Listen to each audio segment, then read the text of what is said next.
warahmatullahi wabarakatuh.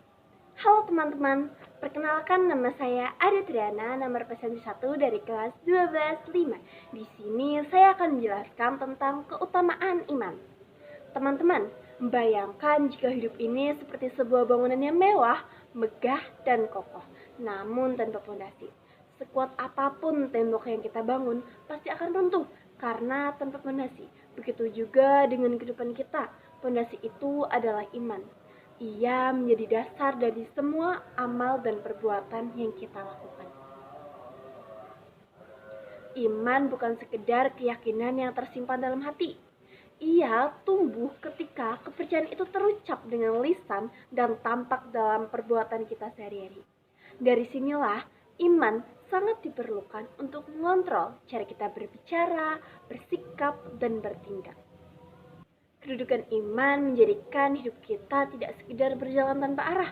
Ia menuntun kita agar tetap kuat dalam kesulitan, bijak dalam kesenangan, dan konsisten dalam kebaikan. Dengan iman, setiap langkah menjadi lebih berarti dan membawa kita semakin dekat dengan rahmat Allah Subhanahu wa Ta'ala. Iman juga membuat hidup kita terasa lebih ringan. Masalah yang besar tampak lebih mudah dilewati karena ada keyakinan bahwa Allah selalu bersama kita.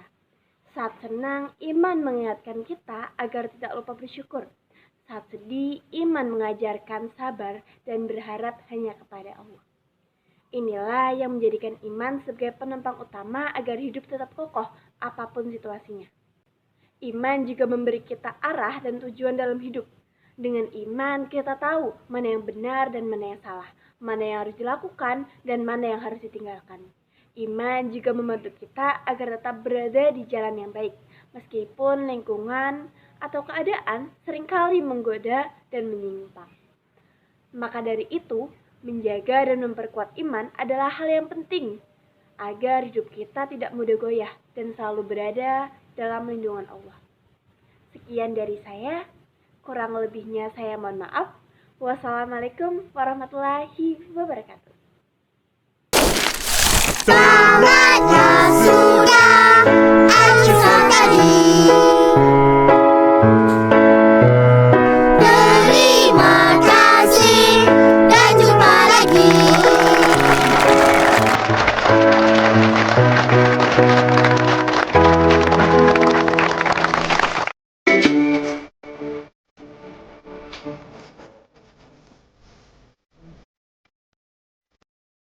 Assalamualaikum warahmatullahi wabarakatuh. Halo semuanya, perkenalkan saya Aisyah Nuraini, nomor presentasi 2 dari kelas 12.5.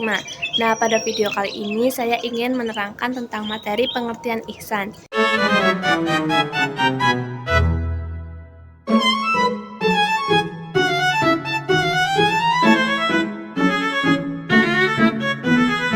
Jadi secara etimologi atau bahasa, ihsan berasal dari kata ahsana yuhsinu ihsanan, yang artinya menjadikan sesuatu lebih baik atau berbuat kebaikan.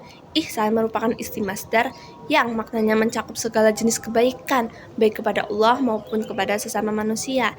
Nah, sedangkan secara terminologi atau istilah, ihsan berarti kesadaran yang sedalam-dalamnya bahwa Allah selalu hadir, mengawasi dan membersamai kegiatan manusia, kapanpun dan dimanapun ia berada. Kesadaran ini membuat seorang hamba berusaha melakukan amal dengan sebaik-baiknya, tidak asal-asalan. Dalam hadis Jibril yang diriwayatkan Imam Muslim, Rasulullah menjelaskan esensi ihsan dengan kalimat, beribadahlah engkau kepada Allah seakan-akan engkau melihatnya. Namun, jika engkau tidak melihatnya, sesungguhnya Allah melihatmu.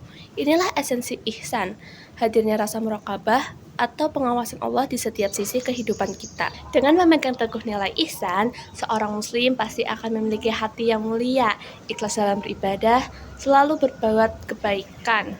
Nah, ihsan itu bukan hanya soal ibadah ritual seperti sholat dan puasa, namun juga mencakup seluruh aktivitas dalam kehidupan manusia. Semua ini dilakukan dengan niat dan kualitas terbaik karena meyakini Allah selalu melihat dan menilai. Ihsan bukan hanya soal ibadah kepada Allah, melainkan juga hubungan terhadap sesama manusia. Dalam kehidupan sehari-hari, ihsan dapat diwujudkan dengan sikap jujur, amanah, serta menolong orang lain, juga segala perbuatan mulia terhadap keluarga, teman-teman, dan masyarakat. Jadi ihsan itu adalah keseimbangan antara akhlak mulia dan ibadah. Demikian pembahasan singkat mengenai makna hakikat ihsan. Semoga dengan memahami dan mengamalkan nilai ihsan, seorang muslim dapat lebih dekat kepada Allah Subhanahu wa Ta'ala, lebih bertanggung jawab dalam setiap perbuatan, serta lebih peduli dan baik kepada sesama manusia. Mari kita jadikan ihsan sebagai landasan aktivitas agar hidup kita dipenuhi dengan keberkahan, kebaikan. Sekian yang bisa saya sampaikan. Saya mohon maaf bila ada kesalahan kata. Terima kasih telah menyimak video ini. Wassalamualaikum warahmatullahi wabarakatuh.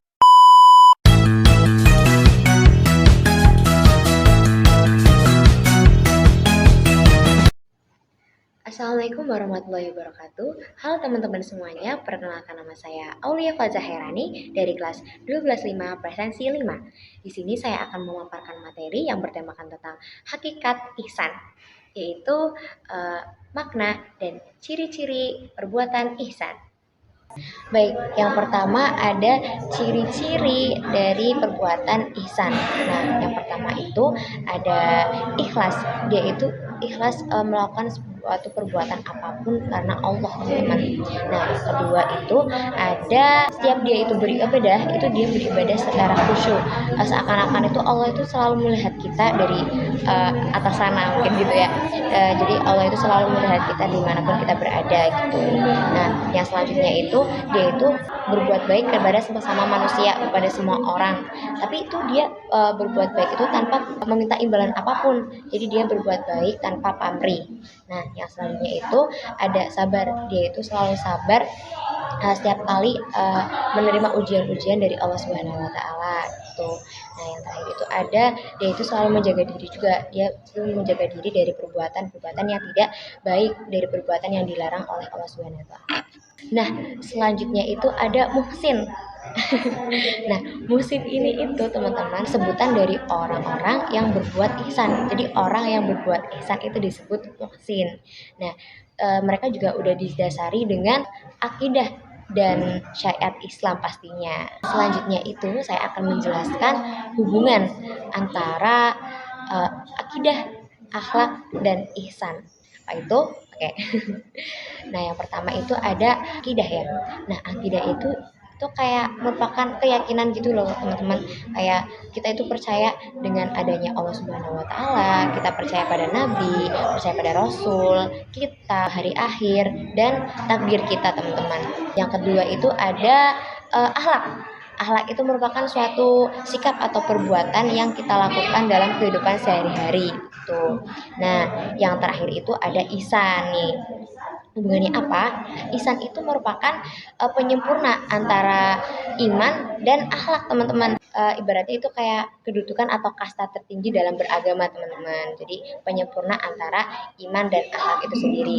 Jadi otomatis kalau kita udah berbuat ihsan, kita itu udah kayak berakhlak yang mulia gitu, kayak contohnya jujur, dermawan, penyayang, sabar gitu ya teman-teman.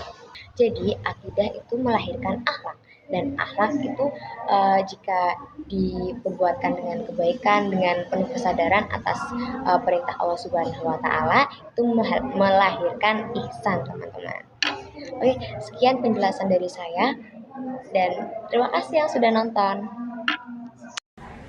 Assalamualaikum warahmatullahi wabarakatuh. Marhaban ya Astiko. Perkenalkan, nama saya Anissa Mutiara Cinta dari kelas 125, nomor absen 4. Di sini saya akan memaparkan tugas PABI mengenai rukun iman. Pastinya kalian harus sudah tahu sebagai umat muslim rukun iman itu apa. Tapi yang nggak tahu lumayan parah nggak sih ya? Sini aku kasih tahu. Nah, rukun iman adalah pilar seorang muslim dan muslimah yang terdiri dari 6 yang harus diyakini dengan hati, lisan, dan amal. Ada 6 iman yang harus kita yakini. Rukun iman jumlahnya ada 6. Kita semua harus mengimaninya. Yang pertama iman kepada Allah, yang kedua iman pada malaikat, yang ketiga iman pada kitab-kitab, yang keempat iman pada para rasul, yang kelima iman pada hari akhir, yang keenam iman pada qadar. Nah, selanjutnya kita masuk ke pengertian masing-masing rukun iman. Yang pertama, iman kepada Allah, yaitu meyakini bahwasanya Allah itu maha besar dan maha mengetahui segala dan sekecil apapun perbuatan kita. Yang kedua, iman kepada malaikat, yaitu meyakini bahwasanya malaikat makhluk mulia Allah dan tidak memiliki nafsu dan senantiasa selalu bersembah sujud kepada Allah. Yang ketiga, iman kepada kitab-kitab Allah, yaitu meyakini, mengamalkan, dan mempelajari kitab-kitab Allah, terutama kitab Al-Quran. Nah, yang keempat itu iman kepada Nabi dan Rasul, yaitu meyakini bahwasanya ada 25 Nabi dan bisa mengambil suri tauladan dari mereka. Yang kelima ada iman kepada hari akhir, yaitu meyakini, mempersiapkan diri, dan menabung amal ibadah untuk hari akhir nanti.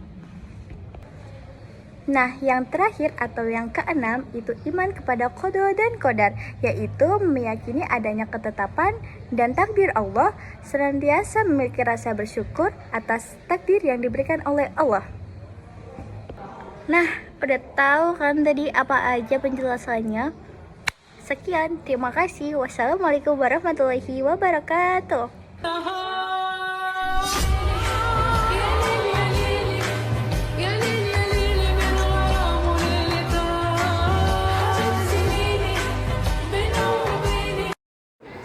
Assalamualaikum warahmatullahi wabarakatuh. Perkenalkan, nama saya Yulian Steven dari kelas 12.5, nomor presensi 34. Di sini saya akan memaparkan materi PAIBB kelas 12 dengan subtema Iman, Islam, dan Ihsan. Saya mendapatkan bagian tentang rukun Islam. Pertama-tama saya akan menjelaskan mengenai hubungan antara iman, Islam, dan ihsan. Iman adalah meyakini dengan setulus hati, mengucapkan dengan lisan, dan melaksanakan dalam perbuatan. Sedangkan Islam adalah bentuk perwujudan dari iman. Dan ihsan adalah penyempurnaan dari amal dengan cara kita merasa yakin bahwa Allah selalu melihat kita. Berdasarkan Quran Surat Fatir ayat 32, Allah membagi umat yang mewarisi Quran menjadi 3, yaitu yang pertama adalah orang yang menganiaya dirinya sendiri, yang kedua adalah pertengahan, yaitu orang yang melaksanakan kewajiban namun hanya untuk menggugurkannya saja, dan yang ketiga adalah orang yang berbuat kebaikan atas izin Allah. Nah, sekarang kaitan antara rukun Islam dengan Quran Surat Fatir ayat 32. Yang pertama adalah syahadat. Asyhadu alla ilaha illallah wa asyhadu anna Muhammadar Rasulullah. Dengan mengucapkan ini, seseorang berarti meyakini bahwa Allah adalah Tuhan mereka dan Muhammad adalah Rasul mereka. Namun, untuk orang yang menganiaya diri sendiri, mereka hanya mengucapkan isi syahadatnya saja, namun tidak menjaga dari isi dari syahadat tersebut. Dan untuk orang yang pertengahan, dia sudah melaksanakan isi dari syahadat tersebut dan mengimaninya. Lalu untuk orang yang melakukan kebaikan dengan izin Allah, dia sudah mengucapkan, mengimani, dan melaksanakan isi dari syahadat tersebut, dan juga menuangkannya dalam setiap amal yang ia perbuat. Yang kedua, sholat. Melaksanakan sholat 5 waktu sesuai dengan perintah Allah. Bagi orang yang menganiaya dirinya sendiri, mereka meninggalkan sholat, lalai dalam sholatnya, atau bahkan mungkin tidak pernah sholat. Untuk yang kedua, pertengahan, jadi orang ini melaksanakan sholat dan dengan syariat yang sah, namun sholatnya ini belum khusyuk dan masih terburu-buru. Dan untuk yang ketiga, orang yang melaksanakan kebaikan dengan izin Allah, dia melaksanakan sholat dengan khusyuk sesuai dengan syariat, dan melaksanakan sholat-sholat sunnah lainnya serta menjadikan ini sebagai sumber kekuatan dalam hidupnya. Yang ketiga adalah zakat. Zakat adalah mengeluarkan sebagian harta untuk disalurkan kepada orang yang lebih membutuhkan. Zakat ini bisa berupa zakat fitrah ataupun zakat mal. Untuk orang yang menganiaya dirinya sendiri, dia pelit, kikir, dan enggan mengeluarkan zakat. Pokoknya duitnya nggak mau buat bayar zakat.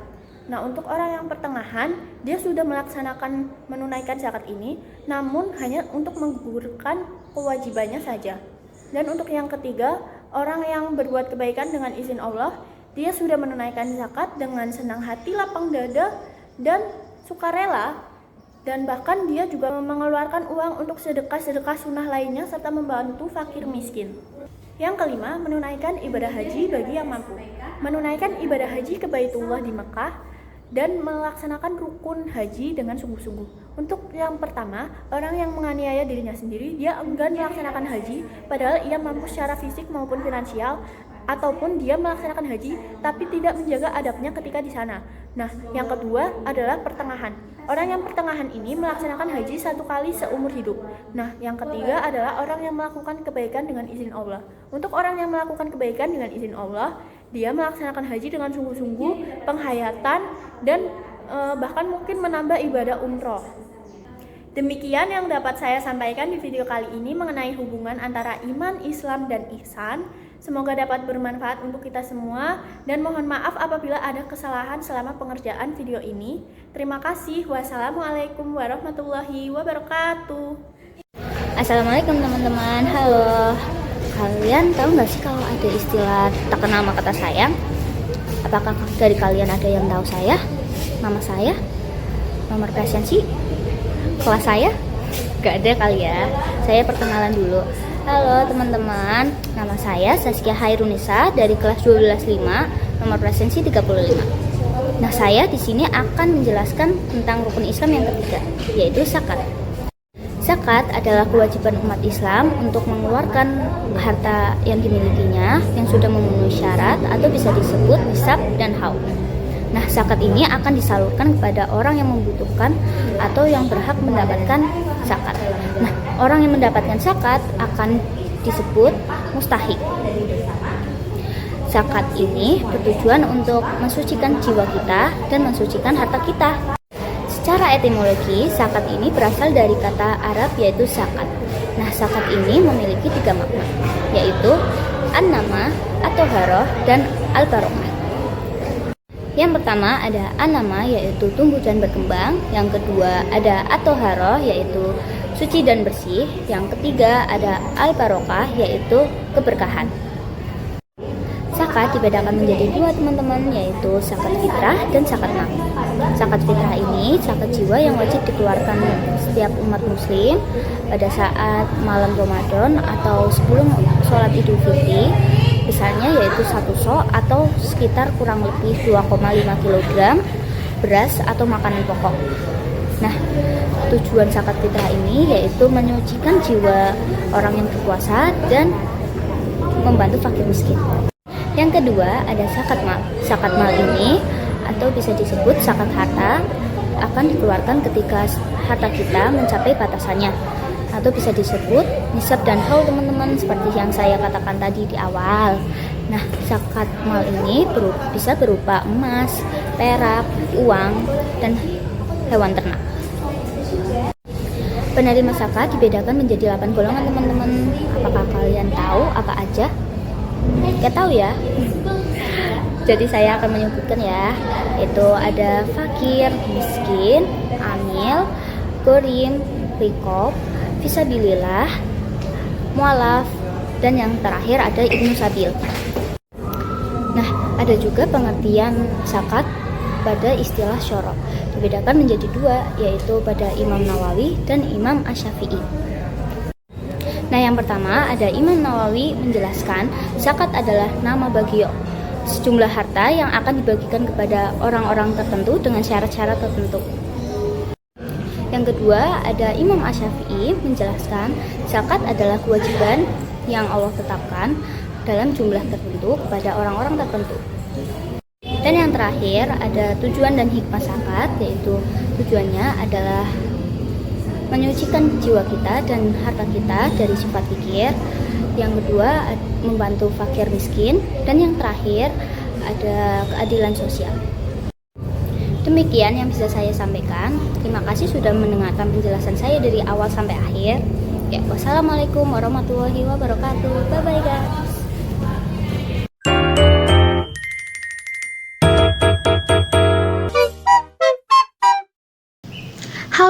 Assalamualaikum teman-teman. Perkenalkan, saya Elvira Nisma Kalila, nomor presensi 15. Nah, hari ini saya bakal sharing tentang satu hal yang penting banget buat hidup kita, yaitu ihsan. Kalian pernah dengar gak sih kata ihsan? Nah, ihsan itu bukan cuma soal ibadah, tapi bagaimana kita bersikap baik dalam setiap hal. Nah, di video kali ini kita akan bahas tentang macam-macam ihsan supaya kita bisa lebih paham dan tentunya bisa mempraktekannya dalam kehidupan sehari-hari. Yang pertama, ihsan dalam beribadah. Ihsan dalam beribadah ini ya artinya kita beribadah dengan dua syarat teman-teman, yaitu beribadah ikhlas karena Allah dan beribadah dengan sesuai sunnah Rasulullah. Nah, kalau misalkan kita udah ikhlas tapi caranya salah, gimana? Ya nggak diterima teman-teman. Nah, kalau sesuai sunnah tapi nggak ikhlas, ya sama aja nggak diterima. Jadi ibadah yang benar itu adalah ikhlas dan sesuai sunnah ya teman-teman. Dan jangan lupa ketika kita beribadah, kita lebih baik membayangkan seakan-akan kita bisa melihat Allah dan Allah bisa melihat kita. Dengan begitu kan, ibadah kita jauh lebih khusyuk dan jauh dari sifat riya. Nah teman-teman, yang kedua ada ihsan terhadap semua pemberian Allah. Allah itu udah kasih kita banyak hal kan teman-teman. Salah satu cara kita untuk berterima kasih ya dengan ihsan ini teman-teman. Misalkan saja ketika kita berbuat baik, bisa kita gunakan harta kita untuk membantu sesama, bersedekah, infak, berzakat, dan membantu orang yang lebih membutuhkan. Ketika kita punya ilmu, ya maka sebarkanlah ilmu kita. Jangan lupa teman-teman, ilmu yang bermanfaat itu juga sebagai amal jariah yang nantinya akan membantu kita di akhirat. Kalau misalkan kita nggak punya apa-apa nih selain tubuh kita, jangan lupa tubuh kita itu bisa kita gunakan untuk membantu sama teman-teman. Jadi di sini nggak ada alasan lagi buat kita nggak ngerjain ihsan. Sampai sini paham kan? Jadi ihsan itu bukan cuma soal sholat atau puasa, tapi bagaimana cara kita manfaatin nikmat Allah buat kebaikan. Nah, kalau kita berbuat ihsan, tentunya kita akan jauh lebih dekat dengan Allah kan? Dan juga kita akan jauh lebih bermanfaat bagi orang-orang di sekitar kita. Sekian dulu dari saya teman-teman. Terima kasih sudah menonton videonya sampai habis. Wassalamualaikum warahmatullahi wabarakatuh.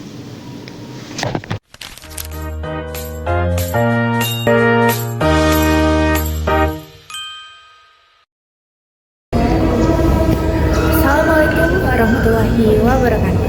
Yang saya hormati Bapak Irsyaduddin selaku Guru Mapel Pendidikan Agama Islam SMA Negeri 1 Malang dan teman-teman yang saya cintai kelas 12-5. Puji syukur kita panjatkan kehadiran Allah Subhanahu wa Ta'ala karena telah memberikan kita nikmat iman, nikmat Islam, dan nikmat kesehatan. Salawat serta salam semoga selalu tercurahkan kepada junjungan kita Nabi Muhammad SAW. Halo teman-teman, perkenalkan nama saya Eva Karoma, nomor presensi 16 dari kelas 12-5. Pada kesempatan kali ini, izinkan saya untuk memaparkan materi tentang iman kepada kitab Allah. Jadi, ayo kita simak bareng-bareng videonya. Pengertian iman kepada kitab Allah. Kitab Allah adalah sekumpulan wahyu yang diturunkan oleh Allah Subhanahu wa Ta'ala dan diturunkan yang mengandung petunjuk dan kebenaran. Iman kepada kitab Allah adalah meyakini dengan sepenuh hati bahwa Allah menurunkan kitab-kitabnya kepada para nabi dan rasul untuk umatnya sebagai pedoman hidup untuk kebahagiaan dunia dan akhirat. Allah menurunkan 4 kitab, yaitu ada Taurat, Zabur, Injil, dan Al-Quran. Zabur kepada Nabi Daud alaihissalam, Taurat kepada Nabi Musa alaihissalam, Injil kepada Nabi Isa alaihissalam, dan Al-Quran kepada Nabi Muhammad SAW. Selanjutnya ada hikmah iman kepada kitab Allah. Yang pertama, petunjuk bagi manusia tentang apa yang salah dan apa yang benar. Yang kedua, menjadikan pedoman bagi manusia agar tidak berselisih saat menentukan kebenaran. Yang ketiga, mengenal orang-orang terdahulu. Yang keempat, menjadi tahu bahwa Allah Subhanahu Subhanahu wa Ta'ala seperhatian itu dan sesayang itu kepada hamba dan umatnya. Selanjutnya ada penerapan iman kepada kitab Allah. Yang pertama ada membaca dan mempelajari isi Al-Quran. Yang kedua ada mengamalkan isi dalam Al-Quran. Yang ketiga ada menghormati kitab-kitab sebelumnya. Yang keempat menjadikan Al-Quran sebagai pedoman hidup. Dan yang terakhir, yang kelima, tidak meremehkan atau melecehkan kitab-kitab suci. Demikian materi yang bisa saya sampaikan tentang iman kepada kitab Allah. Kesimpulan yang bisa kami ambil dari materi kali ini tuh bahwa iman kepada kitab-kitab Allah tuh bukan hanya mengakui keberadaannya, tetapi juga mempelajari isinya dan mengamalkannya dalam kehidupan sehari-hari. Demikian dari saya, Eva Karoma, nomor presensi 16 dari kelas 12.5. Terima kasih. Wassalamualaikum warahmatullahi wabarakatuh. Assalamualaikum warahmatullahi wabarakatuh. Halo, Tajahau, perkenalkan nama saya Faik Afandi dari kelas 12.5 nomor absen 17. Nah, kali ini saya akan menjelaskan tentang makna ihsan dan juga penerapannya. My little pony, my little pony. My little pony. I used to wonder what friendship could be. Until you all shared its magic with me. Big adventure, tons of fun. A beautiful heart, faithful and strong. Sharing kindness, it's an easy feat. And magic makes it all complete. You have mine. Do you know you're all my very best friends? Yang pertama ada makna ihsan. Nah, ihsan ini berasal dari bahasa Arab, yaitu asana yusinu ihsanan, yang artinya berbuat baik dengan sebaik-baiknya. Nah, ihsan ini juga termasuk ke dalam salah satu inti ajaran Islam selain iman dan Islam. Intinya, ihsan bukan hanya sekedar berbuat baik secara lahiriah, tetapi juga melibatkan hati yang tulus dan juga kesadaran bahwa Allah Subhanahu wa Ta'ala selalu mengawasi setiap perbuatan yang kita lakukan. Nah, ihsan ini mencakup hubungan dengan Allah Subhanahu wa Ta'ala, manusia, dan bahkan dengan diri kita sendiri. Yang selanjutnya saya akan menyebutkan beberapa penerapan dari ihsan. Yang pertama adalah hubungan dengan Allah Subhanahu wa Ta'ala.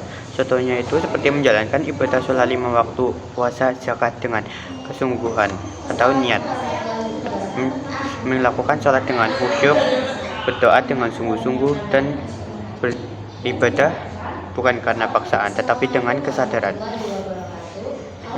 Selalu berdoa, berzikir, dan menjauhi maksiat karena sadar Allah Subhanahu wa Ta'ala selalu mengawasi kita. Yang kedua, dalam hubungan dengan sesama manusia. Contohnya itu bersikap adil, amanah, dan jujur, menyayangi adik, menghormati orang tua, menghargai guru, dan berbuat baik kepada sesama teman, menolong orang lain tanpa mengharap imbalan, dan menjaga ucapan agar tidak menyakiti perasaan orang lain, dan berempati pada orang yang sedang mengalami kesusahan.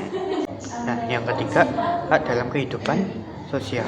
Contohnya itu seperti ikut melakukan kerja bakti, gotong royong, atau kegiatan sosial di masyarakat, memberikan sedekah kepada fakir miskin, dan membantu tetangga yang sedang membutuhkan bantuan, serta merawat alam dengan cara tidak membuang sampah sembarangan dan membuang sampah pada tempatnya. Nah, yang keempat atau yang terakhir dalam kehidupan pribadi. Contohnya itu seperti belajar dengan sungguh-sungguh, disiplin waktu, dan tidak menunda-nunda pekerjaan atau tugas, menjaga kesehatan, mengendalikan emosi, dan berusaha memperbaiki diri. Intinya, ihsan dalam diri sendiri itu berarti berusaha memberikan yang terbaik dalam setiap hal walaupun tidak ada yang melihatnya. Nah, artinya ihsan adalah sikap berbuat baik secara maksimal, tulus, dan ikhlas dengan kesadaran bahwa Allah Subhanahu wa Ta'ala akan selalu mengawasi setiap perbuatan yang kita lakukan. Dengan menerapkan ihsan, hubungan kita dengan Allah Subhanahu wa Ta'ala akan jauh lebih dekat, hubungan dengan sesama manusia akan jauh lebih harmonis, serta kehidupan pribadi kita akan jauh lebih disiplin serta bermakna. Jadi, marilah kita menanamkan sikap ihsan ini dalam setiap aspek kehidupan agar kehidupan pribadi kita jauh lebih baik, bermanfaat, serta diridhoi oleh Allah Subhanahu wa Ta'ala. Nah, sekian yang dapat saya sampaikan mengenai makna ihsan dan juga penerapannya. Semoga yang saya sampaikan tadi bisa menambah wawasan kita bersama. Sekian, wassalamualaikum warahmatullahi wabarakatuh. Terima kasih.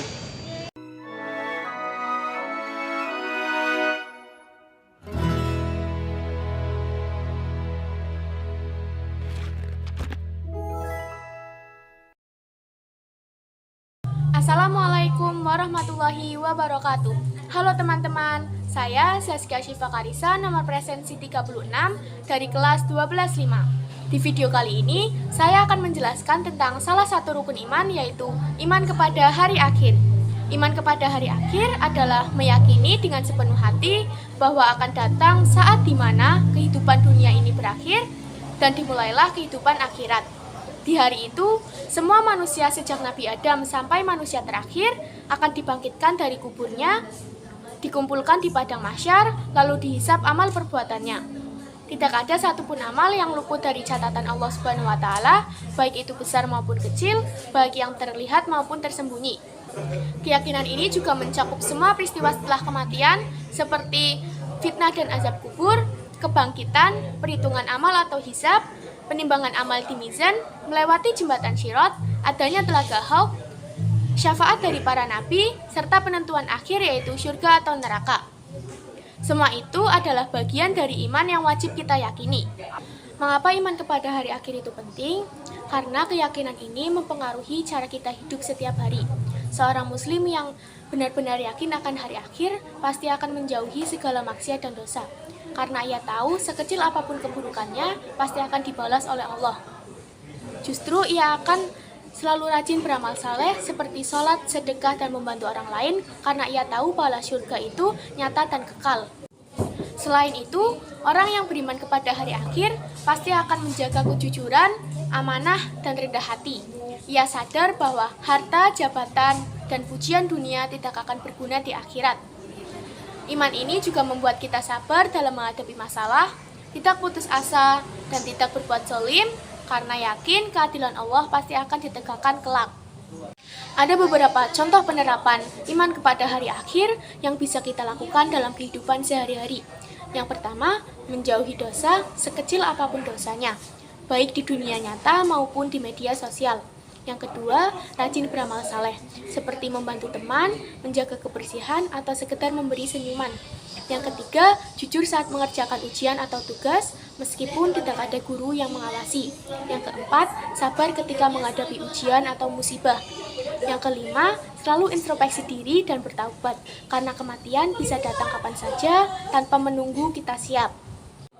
Hikmah dari iman kepada hari akhir adalah hidup kita menjadi lebih tenang, tidak mudah gelisah dengan masalah dunia, dan selalu optimis bahwa keadilan Allah itu pasti. Dengan iman ini, kita akan lebih berhati-hati, lebih rajin berbuat baik, dan selalu mengingat bahwa kehidupan di dunia ini hanyalah sementara. Nah, kesimpulannya, iman kepada hari akhir bukanlah sekedar keyakinan, tetapi juga harus nyata dalam sikap dan perilaku kita sehari-hari. Orang yang beriman dengan sungguh-sungguh, hidupnya pasti akan lebih terarah, lebih sabar, lebih jujur, dan lebih banyak berbuat kebaikan. Semoga materi singkat ini bisa menambah keimanan kita semua dan mengingatkan kita bahwa hari akhir adalah kepastian yang tidak bisa kita hindari. Mari kita sama-sama mempersiapkan diri mulai dari sekarang. Semoga kita semua bisa mendapatkan ridho Allah Subhanahu wa Ta'ala dan ditempatkan di surganya kelak. Terima kasih sudah menyimak video ini. Wassalamualaikum warahmatullahi wabarakatuh. Assalamualaikum warahmatullahi wabarakatuh. Perkenalkan, nama saya Hasan Sulfariskiana, kelas 12.5, nomor presensi 22. Pada kesempatan kali ini, saya akan memaparkan materi pendidikan agama Islam, bab 2 mengenai indahnya kehidupan bermakna. Pada dasarnya, kehidupan yang indah dan bermakna merupakan kehidupan yang dihiasi oleh ihsan. Ihsan adalah isim masdar, asal kata dari ahsan yuhsin ihsan, yang artinya menjadikan sesuatu lebih baik atau melakukan kebaikan. Ihsan itu sendiri terbagi menjadi dua. Yang pertama yaitu ihsan dalam beribadah kepada Allah Subhanahu wa Ta'ala dan ihsan kepada semua pemberian Allah Subhanahu wa Ta'ala. Nah, pada kesempatan kali ini saya akan membahas lebih dalam tentang ihsan kepada semua pemberian Allah Subhanahu wa taala. Ihsan kepada semua pemberian Allah Subhanahu wa taala itu sendiri adalah melakukan, menggunakan, dan mensyukuri segala nikmat yang telah Allah berikan kepada kita semua dengan cara yang sebaik-baiknya. Nah, nikmat itu sendiri bisa berupa lahir maupun batin. Beberapa contoh pemberian Allah kepada kita yang pertama yaitu berupa harta. Ihsan terhadap pemberian Allah berupa harta artinya sikap kita dalam menggunakan harta yang telah diberikan oleh Allah kepada kita dengan sebaik-baiknya. Bentuk ihsan terhadap harta yang pertama yaitu meyakini bahwa semua harta yang kita miliki merupakan titipan Allah Subhanahu wa taala. Dan jika kita titipi sesuatu, kita harus amanah dan mengelolanya dengan baik. Dengan cara kita dapat melakukan hal-hal di jalan yang halal, yaitu tidak menggunakan atau membelikan harta tersebut untuk hal-hal yang haram. Contohnya seperti riba, berjudi, narkoba, dan lain sebagainya. Selanjutnya yaitu kita dapat memanfaatkan harta tersebut untuk hal-hal kebaikan, yaitu bersedekah, berinfak, dan berzakat. Apalagi zakat merupakan rukun Islam yang ketiga. Dengan zakat juga kita akan memperoleh manfaat yang banyak, yaitu akan dapat meningkatkan iman kita dan akan membersihkan sebagian harta yang kita miliki. Selanjutnya yaitu menggunakan harta kita untuk menafkahi orang-orang yang menjadi tanggung jawab kita, seperti istri, anak, dan orang tua. Lalu juga dapat menggunakan harta yang kita miliki untuk mencari ridhonya Allah Subhanahu wa taala. Contohnya seperti bersedekah untuk pembangunan masjid, memberikan santunan kepada anak-anak yatim piatu, dan lain sebagainya. Selanjutnya contoh pemberian Allah yang kedua yaitu berupa kedudukan atau jabatan. Jadi ihsan terhadap pemberian Allah berupa kedudukan atau jabatan adalah menggunakan posisi, wewenang yang kita miliki untuk tujuan yang lebih bermanfaat. Bentuk ihsan terhadap kedudukan ini contohnya yaitu meyakini bahwa kedudukan yang kita dapat itu merupakan titipan Allah dan nantinya akan dimintai pertanggungjawabannya. Selanjutnya yaitu melakukan kedudukan yang kita miliki untuk membantu orang-orang yang lemah, lalu menjadi teladan yang baik, yaitu dengan bersikap jujur, baik hati, rendah hati, tidak sombong, agar orang-orang menghormati kita bukan hanya karena jabatannya saja, tapi karena memang perilaku kita yang baik.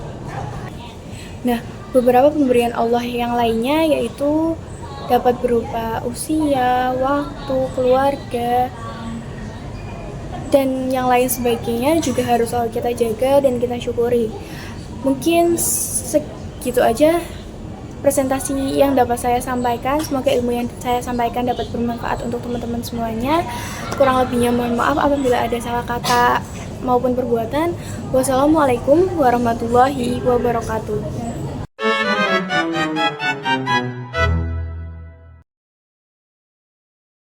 Assalamualaikum warahmatullahi wabarakatuh. Saya Shelly Anandita, nomor presensi 31 dari kelas 12.5 akan menyampaikan materi tentang hubungan antara iman, Islam, dan juga ihsan. Nah, sebelum kita masuk ke materi, kita harus memahami dan juga mengerti pengertian dari ketiga istilah tersebut. Yang pertama, ada iman. Iman adalah keyakinan di dalam hati, diucapkan oleh lisan, dan diamalkan dengan perbuatan. Rukun iman itu ada 6. Yang pertama, iman kepada Allah. Kedua, iman kepada malaikat. Yang ketiga, iman kepada kitab. 4, iman kepada Rasul. Kelima, iman kepada hari akhir. Dan yang terakhir, iman kepada qada dan qadar. Lalu yang kedua, ada Islam. Nah, Islam itu adalah amal nyata di kehidupan kita. Nah, contoh penerapannya itu seperti rukun Islam ya, ada 5, yaitu syahadat, sholat, zakat, puasa, dan haji bagi yang mampu. Lalu yang ketiga itu ada ihsan. Nah, ihsan itu adalah tingkatan beribadah tertinggi seseorang, di mana kita beribadah seakan-akan kita melihat Allah secara langsung. Atau kita juga bisa dengan meyakini bahwa apapun atau sesuatu yang kita kerjakan itu selalu dilihat oleh Allah Subhanahu wa taala. Lalu hubungan ketiganya itu apa? Nah, hubungan ketiganya itu bisa kita analogikan dengan sebuah rumah, di mana iman itu adalah fondasi atau tiangnya, lalu Islam adalah dindingnya, dan ihsan itu adalah dekorasinya. Nah, jika salah satu dari tiga aspek itu tidak terrealisasikan, maka rumah tersebut tidak akan sempurna. Begitu juga dengan sholat kita. Nah, saat kita sholat, kita itu juga mengamalkan ketiga aspek itu. Yang pertama, imannya. Imannya itu dalam bentuk apa? Imannya itu adalah dalam bentuk kita mengerjakan sholat itu karena kita yakin bahwa sholat itu hukumnya wajib. Lalu yang kedua, ada Islam. Contoh penerapannya atau penerapannya dalam sholat adalah kita saat mengerjakan sholat itu harus sesuai syariat dan juga tata cara yang diajarkan oleh agama Islam. Yang ketiga itu adalah ihsan. Contoh penerapan ihsannya itu adalah kita khusyuk. Karena di samping kita harus meyakini bahwa sholat itu hukumnya wajib dan juga kita juga mengerjakan sholat harus sesuai syariat agama Islam, kita juga saat sholat itu harus khusyuk dengan ikhlas dan niat kepada Allah. Jadi dapat disimpulkan bahwa hubungan dari ketiganya itu sangat berhubungan erat, dimana jika salah satu itu tidak dikerjakan, maka amal atau perbuatan yang sedang kita lakukan itu tidak akan sempurna. Sekian dari saya, kurang lebihnya mohon maaf. Wassalamualaikum warahmatullahi wabarakatuh.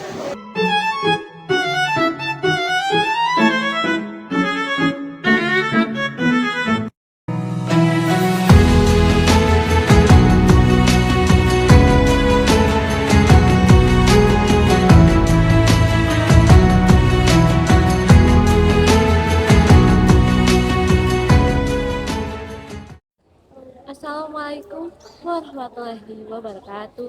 Selamat pagi Bapak Isyan, selamat pagi teman-teman semuanya. Perkenalkan, nama saya Kaila Ayunda Vidiana, nomor presensi 24. Di sini saya berasal dari kelas 12.5 dan juga saya berasal dari kelompok 1 PAIBP yang membahas tentang hakikat iman. Di sini saya akan menjelaskan materi terkait dengan arti dari hakikat iman itu sendiri. Iman berasal dari bahasa Arab, yaitu amanah, yang artinya percaya atau membenarkan. Secara istilah etimologis, iman yang artinya percaya dari dalam hati, diucapkan dengan lisan, dan diamalkan dengan anggota tubuh tanpa ada keraguan sedikit pun. Iman dalam Islam artinya percaya terhadap keberadaan Allah Subhanahu wa taala, para malaikatnya, kitab-kitab Allah, rasul-rasul Allah, hari terjadinya hari kiamat, dan kode dan kadarnya. Dan juga sudah dijelaskan pada Quran surat Al-Baqarah ayat 285. Dan yang selanjutnya saya akan menjelaskan tentang rukun iman. Rukun iman ada 6. Yang pertama, iman kepada Allah. Yang kedua, iman kepada para malaikat Allah. Yang ketiga, iman kepada kitab-kitab Allah. Yang keempat, iman kepada rasul-rasul Allah. Yang kelima, iman kepada hari kiamat. Dan yang terakhir, yaitu yang keenam, adalah iman kepada qada dan qadariyah, yang semuanya akan dijelaskan lebih rinci lagi terhadap teman saya. Iman mencakup ranah keyakinan dalam hati, diucapkan dengan lisan, serta amal anggota tubuh. Iman akan terus bertambah dengan ketaatan kita kepada Allah Subhanahu wa taala dan juga akan berkurang terhadap kemaksiatan kita kepada Allah Subhanahu wa taala. Yang selanjutnya, di sini saya akan menjelaskan tanda-tanda orang beriman. Di sini saya akan menjelaskan 4 contoh tanda-tanda orang beriman. Yang pertama, meninggalkan yang haram. Yang di sini sudah disebutkan pada Quran surat Al-Mu'minun ayat 1 sampai 11. Yang kedua, mendirikan sholat dan zakat. yang juga sudah dijelaskan pada Quran Surat Al-Bayyinah ayat 5. Yang ketiga, berakhlak mulia yang sudah dijelaskan pada hadis HR Tirmidzi yang artinya orang yang beriman yang paling baik imannya adalah orang yang paling baik pula akhlaknya. Dan yang terakhir, selalu bertawakal kepada Allah yang sudah dijelaskan pada Quran Surat At-Takhabun ayat ke-13. Dan materi yang terakhir yang akan saya bawakan adalah tingkatan iman. Tingkatan iman ada 4. Yang pertama, iman taklid. Iman taklid itu sendiri iman yang terjadi karena kita ikut-ikutan terhadap seseorang. Yang kedua, iman ilmu. Iman ilmu berasal dari ilmu pengetahuan. Dan yang ketiga adalah iman iyakan. Iman iyakan itu berasal dari keyakinan kita sendiri. Dan yang terakhir, iman hakiki, dan di mana iman ini sudah menyatu dengan aspek kehidupan kita, baik dari segi kehidupan maupun dari apapun itu. Iman adalah fondasi utama dalam Islam. Tanpa iman, amal tidaklah bermakna. Oleh karena itu, seorang muslim harus terus meningkatkan keimanannya dengan ilmu, amal, dan ketakwaan. Itu saja yang dapat saya sampaikan. Semoga ilmu yang saya sampaikan ini dapat bermanfaat bagi kita semua. Amin, amin, ya robbal alamin. Terima kasih. Wassalamualaikum warahmatullahi wabarakatuh.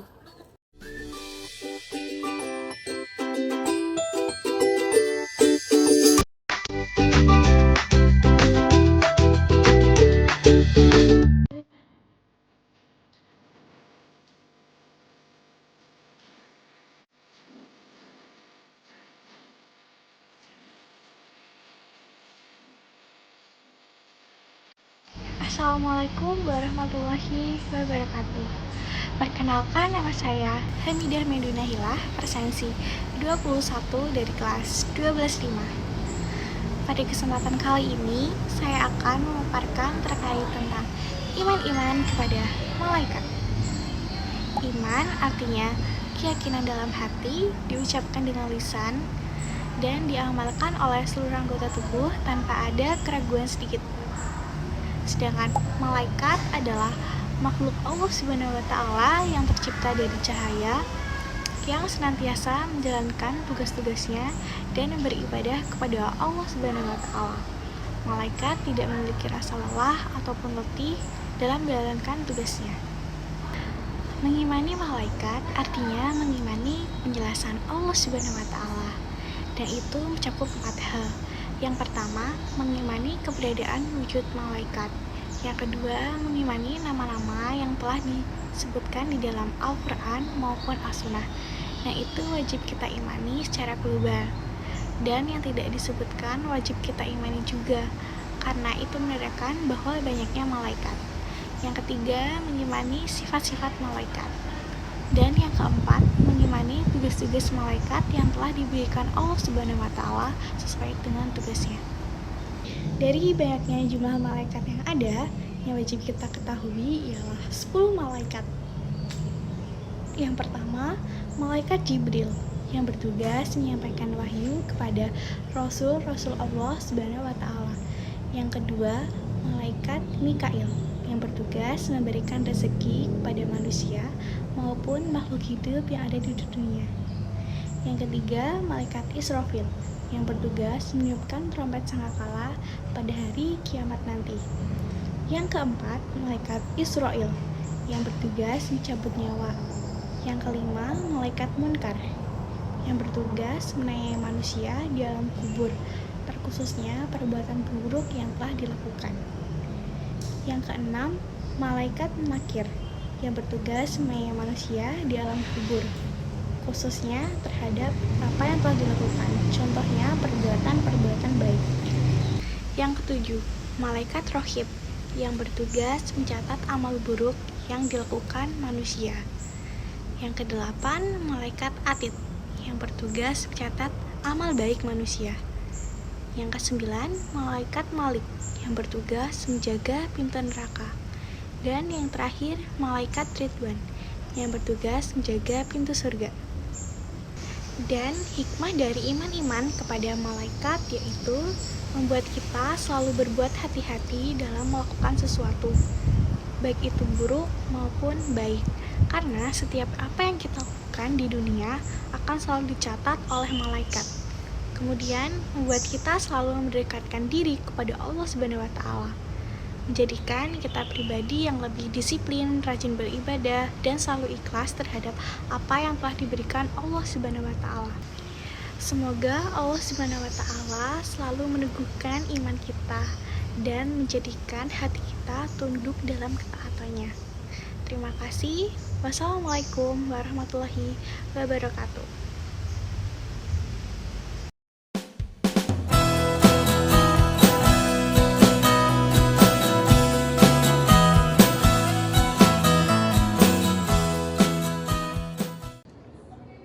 Assalamualaikum warahmatullahi wabarakatuh. Halo teman-teman semua, perkenalkan saya Ayudia Zahrani, nomor presensi 9 dari kelas 12-5. Nah, pada kesempatan kali ini saya ingin mengajak teman-teman semua untuk lebih merenungkan dan mendalami tentang makna iman dan juga kriteria sifat dalam iman. Nah, sebelumnya kita harus tahu dulu nih, apa sih makna iman? Jadi, iman adalah meyakini dalam hati, diucapkan dengan lisan, dan juga diamalkan dengan anggota badan. Jadi, apa dong kriteria sifat iman itu? Kriteria sifat iman ada 3. Yang pertama, iman bersifat abstrak, fluktuatif, dan juga iman memiliki tingkatan. Nah, yang pertama ada iman bersifat abstrak. Apa sih artinya? Iman bersifat abstrak artinya adalah kita tidak dapat mengukur atau menakar kadar keimanan seseorang. Tidak ada alat yang bisa mengukur atau menakar kadar keimanan seseorang tersebut. Karena apa? Karena iman itu ada di dalam hati. Hanya Allah Subhanahu wa Ta'ala yang dapat mengetahui isi hati manusia sebagai zat yang maha mengetahui. Yang kedua ada iman bersifat fluktuatif. Artinya, iman itu bisa naik dan juga bisa turun. Iman dapat bertambah kuat ketika kita memperbanyak zikir kepada Allah, beribadah kepada Allah, dan menjauhi larangannya. Namun, seseorang juga dapat memiliki iman yang melemah apabila seseorang itu terjerumus dalam kemaksiatan atau lalai dalam beribadah. Dalam bahasa Arab, hati itu adalah kolbun.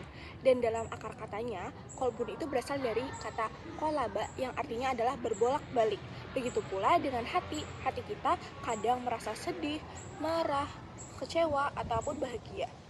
Nah, begitu pula dengan iman yang sangat bertautan dengan hati. Iman itu dapat berbolak-balik atau bertambah kuat dan juga kadang melemah. Nah, sifat iman yang ketiga adalah iman itu memiliki tingkatan. Artinya, tidak semua orang berada pada level keimanan yang sama.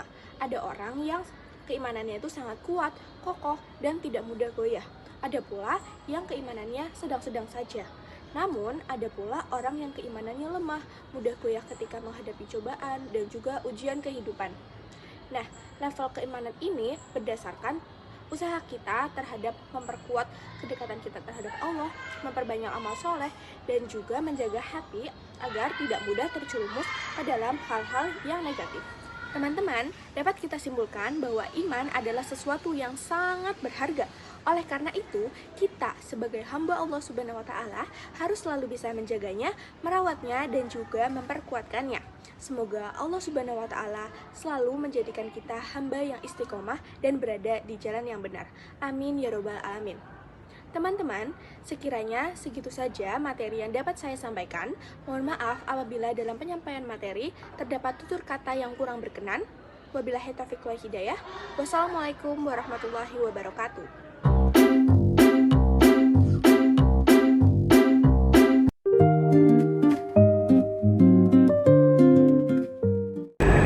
Assalamualaikum warahmatullahi wabarakatuh.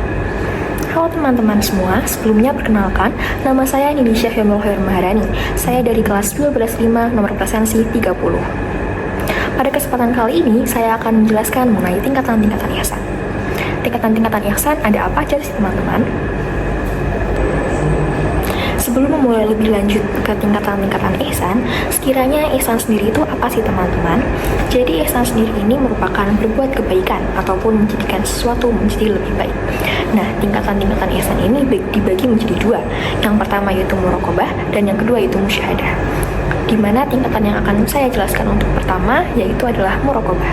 Muraqabah sendiri ini yaitu merupakan tingkatan paling dasar dari tingkatan-tingkatan, yaitu ketika seseorang merasakan bahwa seluruh aktivitasnya maupun kegiatan ataupun ibadah-ibadahnya itu diawasi oleh Allah Subhanahu wa taala. Nah, ini berdasarkan kepada sabda Nabi Muhammad SAW yang mengatakan bahwa jika kamu tidak melihatnya, sesungguhnya Dia melihat kamu. Pastinya perasaan ini membuat seseorang terdorong dalam melakukan aktivitas-aktivitasnya menjadi lebih baik, seperti beribadah menjadi lebih baik, maupun menjaga perkataan, perbuatan, ataupun menjaga keseharian yang ia lakukan, karena ia meyakini bahwa Allah itu Maha Mengetahui. Selanjutnya, tingkatan ihsan yang kedua yaitu adalah musyahadah, di mana pada tingkatan ihsan musyahadah ini, seseorang akan melihat Allah Subhanahu wa taala pada saat ia melakukan aktivitasnya maupun melakukan ibadah-ibadahnya. Melihat yang dimaksud di sini bukan benar-benar melihat dengan mata, tetapi ia melihat sifat-sifat Allah dan pengaruhnya terhadap aktivitas yang ia lakukan. Contohnya ketika seseorang melihat keindahan alam ataupun keindahan yang Allah Subhanahu wa taala ciptakan, ia akan melihat Al-Jamil atau Maha Indah. Contoh lainnya adalah ketika seseorang diberi rezeki, ia akan melihat Ar-Razzaq atau Maha Pemberi rezeki. Hal tersebut merupakan penerapan dari sabda Nabi Muhammad SAW yang mengatakan, kamu menyembah Allah seakan-akan kamu melihatnya. Tingkatan ini didasari rasa cinta, rindu, dan juga harapan kepada Allah Subhanahu wa taala. Contohnya adalah seseorang yang beribadah dengan khusyuk dan merasakan kehadiran Allah, sehingga ibadah yang ia lakukan terasa sangat nikmat dan bermakna. Dari dua tingkatan ihsan yang ini sudah saya sebutkan, yakni yang pertama yaitu muraqabah dan yang kedua yaitu musyahadah. Tingkatan ihsan muraqabah ini merupakan tingkat paling dasar dari tingkatan-tingkatan ihsan. Sedangkan tingkatan ihsan musyahadah ini merupakan tingkat yang paling tinggi dan juga kuat. Karena seperti yang tadi sudah saya sampaikan, bahwa tingkatan ihsan musyahadah ini yaitu didasarkan oleh rasa cinta, rindu, dan juga harapan kepada Allah Subhanahu wa taala. Sekian yang dapat saya sampaikan, semoga apa yang saya sampaikan dapat bermanfaat bagi teman-teman semua. Dan mohon maaf apabila ada kesalahan dari kata maupun perbuatan yang saya lakukan. Terima kasih. Wassalamualaikum warahmatullahi wabarakatuh. Sempurna di sini gimana ya? Salah. Assalamualaikum warahmatullahi wabarakatuh. Halo semua, perkenalkan saya Faiza Mujahidin dari kelas 12-5, presensi 18. Di sini saya akan menjelaskan pengertian kata Islam. Islam secara bahasa berasal dari kata Islam, Muslim, Islam, yang memiliki arti tutur ketiga, yaitu tunduk, patuh, berserah diri, keselamatan, kedamaian, dan kesucian. Kata Islam berasal dari kata saum, yang artinya selamat, sejahtera dari cacat, dan tidak tercela. Kalau kalian bertanya-tanya kenapa tiba-tiba saya ganti seragam, saya tag ulang karena durasi videonya kurang. Agama Islam yang diwahyukan oleh Allah Subhanahu wa taala kepada Nabi Muhammad SAW untuk membimbing manusia dari satu generasi ke generasi selanjutnya, untuk memberikan petunjuk kepada mereka tentang keselamatan dan kebahagiaan dunia maupun akhirat. Sebagai bentuk perwujudan dari sifat Allah, yaitu Ar-Rahman dan Ar-Rahim, Islam adalah agama yang telah disempurnakan. Bagaimana Islam bisa disebut sempurna ya? Jadi gini, sebelum wahyu yang Allah turunkan kepada Nabi Muhammad SAW, contohnya seperti wahyu yang Allah turunkan kepada Nabi Isa ataupun Nabi Yusuf, hanya bersifat temporal dan hanya bersifat khusus untuk daerah tersebut saja. Jadi, semisal pada saat itu sudah selesai masalah di daerah tersebut, ataupun zaman pada saat itu sudah selesai, maka wahyu yang diturunkan pada saat itu sudah tidak berlaku lagi untuk periode selanjutnya. Sedangkan untuk agama Islam, sejak turunnya wahyu yang Allah berikan kepada Nabi Muhammad SAW akan selalu berlaku dari sejak wahyu itu diturunkan hingga akhir zaman nanti.